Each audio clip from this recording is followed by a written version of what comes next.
But if you can't rely on any of the elements to work well, if the AI is incompetent, if your avatar has an opinion, if you don't have enough basic animation to make the game smooth and fun, if web games don't exist, and if frame rates can make it difficult from time to time, everything becomes a burden. A game that expects a lot from its players but can't respond with something that approaches the skill level needed to reward their efforts. The main problem we face in the second tennis world is not only the manipulation of the frame in manual mode, but also the motion control, which we cannot even imagine, and besides the online component, which is VOA, when it comes to finding an opponent, the lack of fluidity or grace when it comes to the core of the game.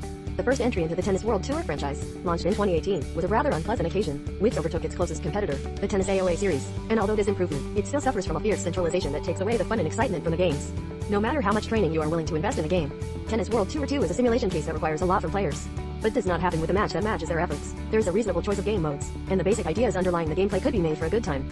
But the lack of sophistication in the application of these things means that this game is best avoided by everyone, except the most daring tennis fans. I got the first Tennis World Tour on Switch, and after all the updates I thought it was a pretty good tennis game. And I like it even more than Mario Tennis on Switch. It makes sense because it has community content that makes it attractive and a much better career mode, and it seems to play better. I'm sure it's your best tennis game at the moment, and unfortunately we don't have many other options. It's a solid idea with a cool learning curve that should be satisfying. But instead it becomes a frustrating and rude experience, because the game doesn't go well from one moment to the next. Because the player's animation doesn't even cover the basic features. Because the AI is dubious and the manual frame rate doesn't meet the requirements.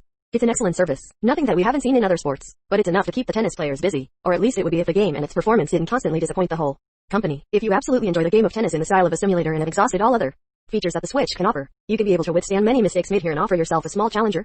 Limited pleasure. World Tennis Circuit 2 simply can't create this fundamental part of the sport that is trying to recreate power. Let's forget about warm-up and go straight to the first service. Okay, World Tennis Circuit 2 requires players to have a level of precision that it simply can't provide.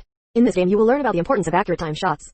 You will find time to learn the different options of the shots, when it is best to play them, and then you lose in a sea of shots, making it impossible to do it consistently and reliably in practice. However, this is only one element of World Tennis Circuit 2, which does not seem to work very well. The offer is complemented by a tennis school, where you can train directly, as well as an online element with a similar FIFA split component and the ability to play faster individual games.